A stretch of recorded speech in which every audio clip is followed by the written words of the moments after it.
Welcome to CBJ in 30, presented by Telhio Credit Union. Today, we're going to do something a little bit different because for the last week or so, everything has been different with this outbreak of the COVID-19 virus and the NHL having its season suspended.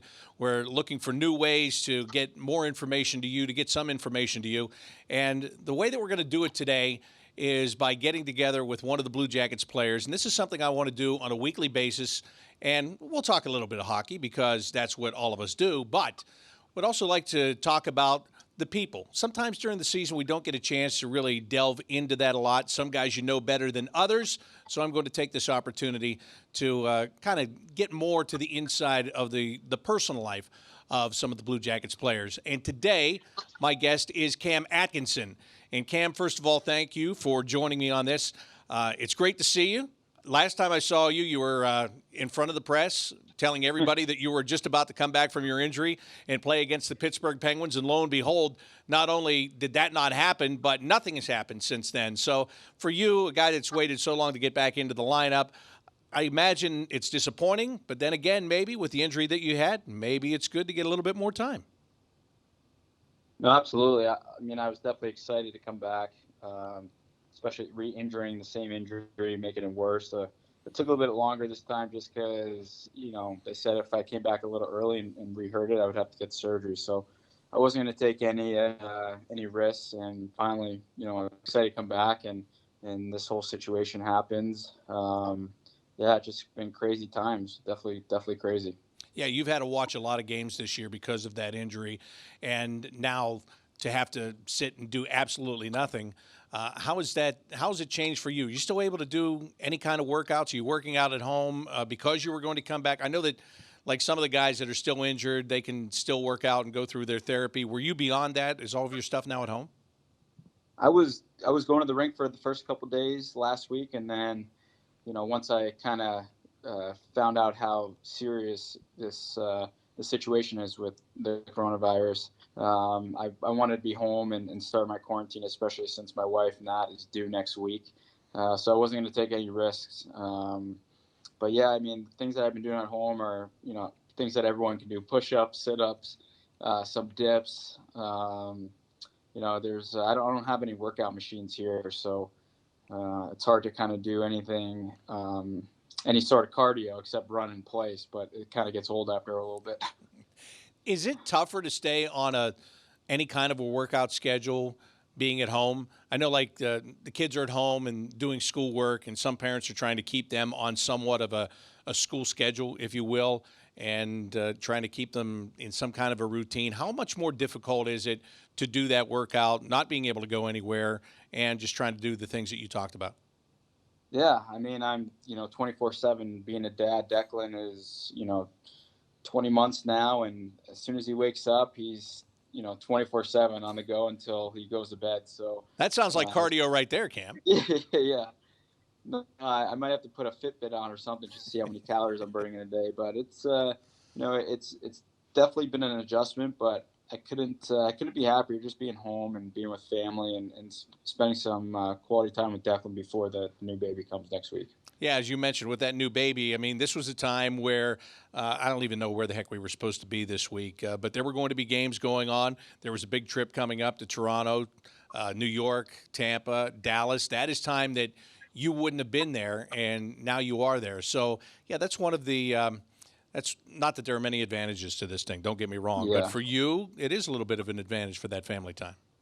Yeah, that's literally the only advantage in this situation. Scary times out there. I mean, I had my flight's already booked for right after the Ranger game to come back. She was going to get induced the 25th, stay the night, and then I was going to meet the boys in Tampa the 26th for that back-to-back. But obviously things have changed. Just kind of hunker down here. It's funny, as you mentioned, your son is 20 months old. Now you're bringing a new baby into the world. 2 weeks ago, bringing a new baby into the world just seemed like a regular thing to do, not a big deal. Now, do you have more concerns? Just do you think about different things now with the world and the state that it is at this moment? No, absolutely. It's my wife is almost 39 weeks pregnant, so I pretty much have put her on lockdown in the house for the last couple weeks.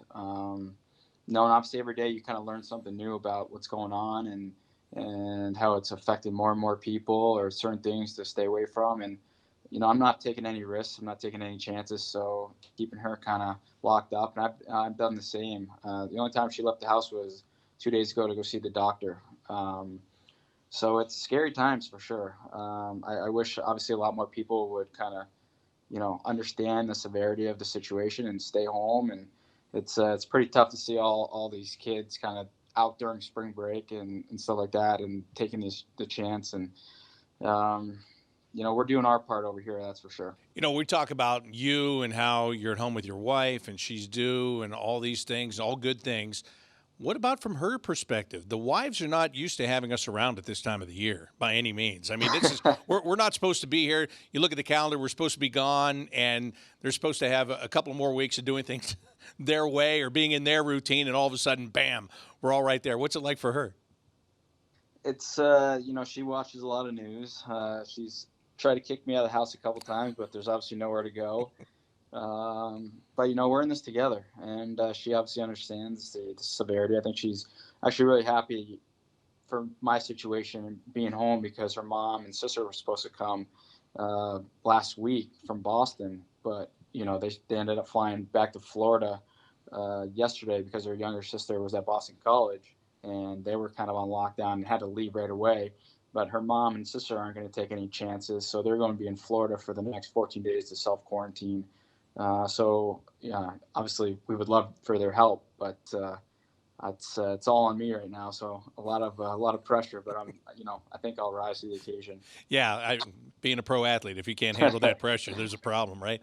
The best thing about life today, or the world today, I should say, is what we're doing right now. The way to communicate and actually visually communicate, which is one of the things I think that'll help everybody get through this. Because, as you said, your in-laws can't come in, but yet you can get on the phone and you can FaceTime and you can do all of those things. So at least, even with this social distancing that is going on, that brings everybody as close together as you can hope. Yeah, you kind of take it for granted, right?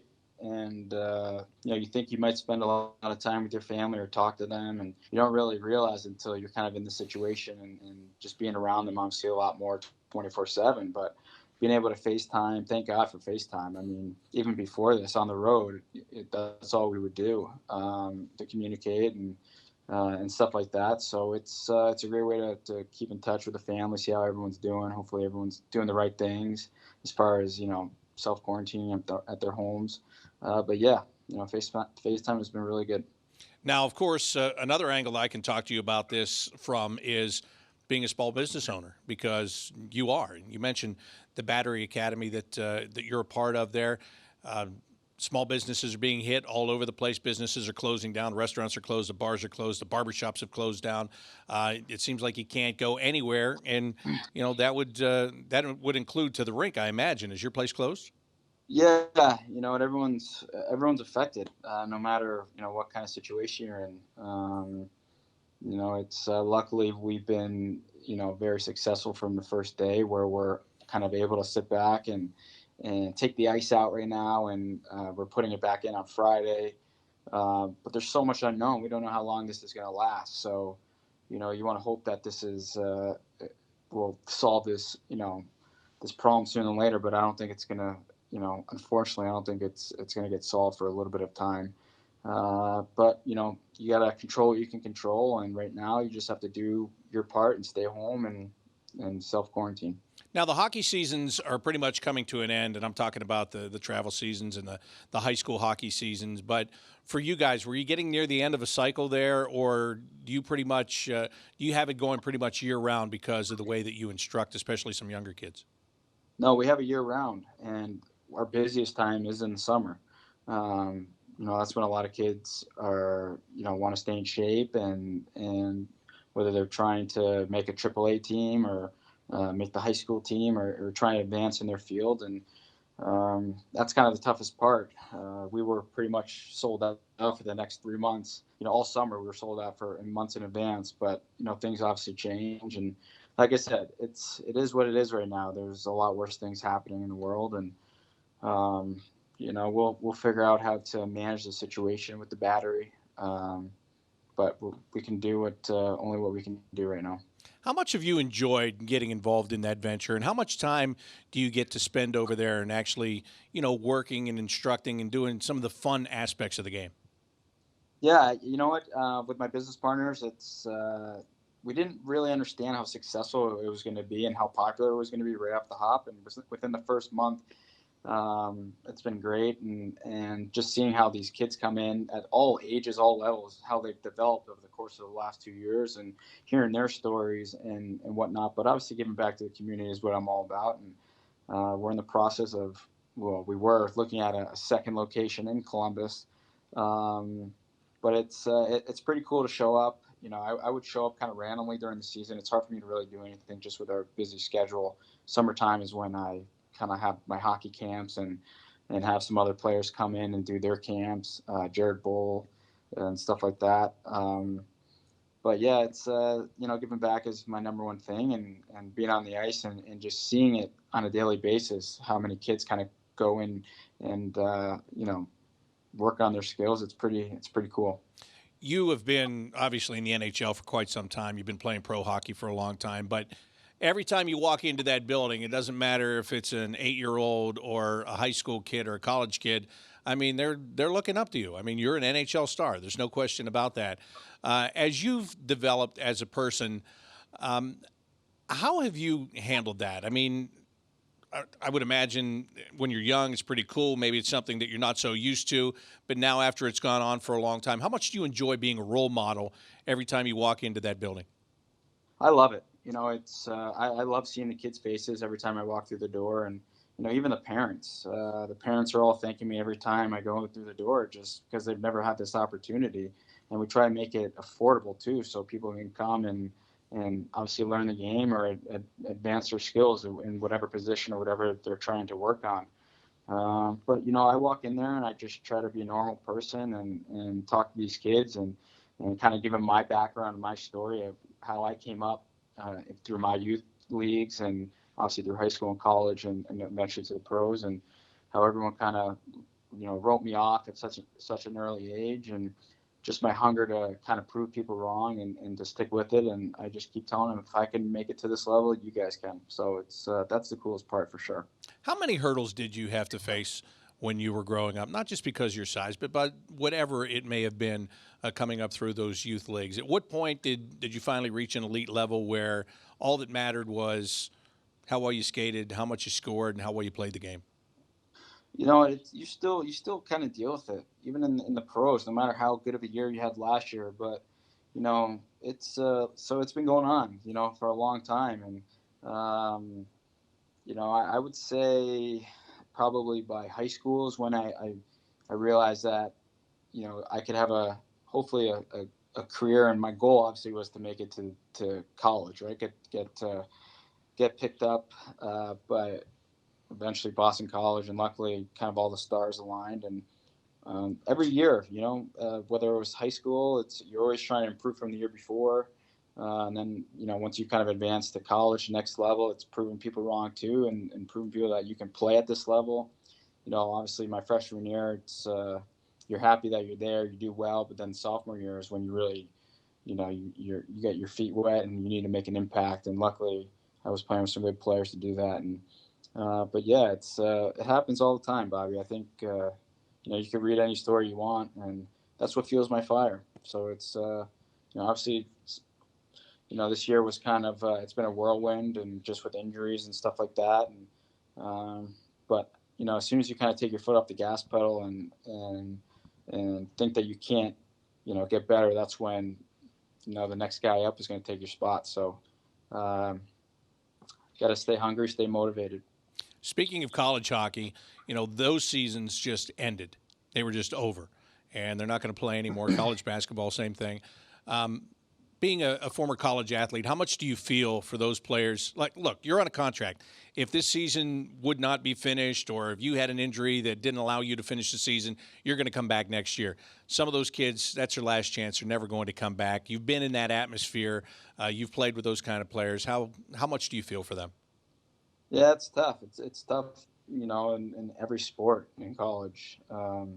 Look what's happening with March Madness. It's as an athlete, you really look forward to your senior year. I obviously turned pro after my junior year, but my senior year, they won a national championship. So, you might have the best team you've had all 4 years, and you're like, this is my opportunity to do something and win something, and something that people can never take anything away from you. If you get a ring, a banner, um, it's an unfortunate situation, and yeah, you got to feel for the athletes. It's devastating because not everyone goes on and turns pro, and not everyone it could be their last game. Last time they ever wear a jersey that means something. So it's definitely sad. You talked a few moments ago about motivation, and we talked about you being a dad. And ever since Declan started coming to the games and getting down by the glass or coming to a practice and all of those things, how much more does that motivate you? Even though he's too young now to really realize and grasp it, but it's not going to be very long before he does. How much does that drive you and motivate you as a dad playing hockey in the NHL?